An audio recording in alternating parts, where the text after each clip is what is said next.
এই কোরবানিতে আপনার টেবিলের সবচেয়ে গ্ল্যামারাস ডিশ হবে যে কোনো একটা ল্যাম্ব চপের ডিশ।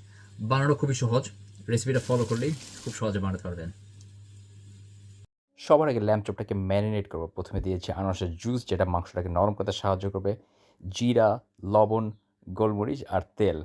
তো ম্যারিনেট করে এট লিস্ট ঘন্টাখানেক আমি রেখে দিব। বেশি হলে ভালো হয়।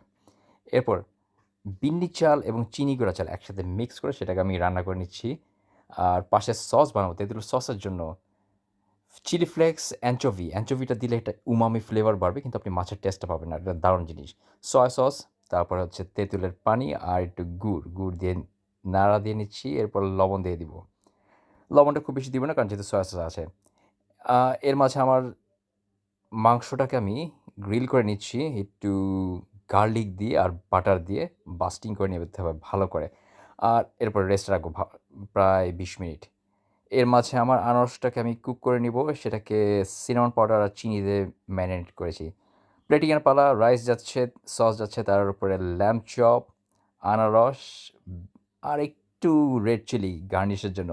সো গ্ল্যামারাস ডিশ আপনার ঈদের জন্য বানিয়ে জানাবেন।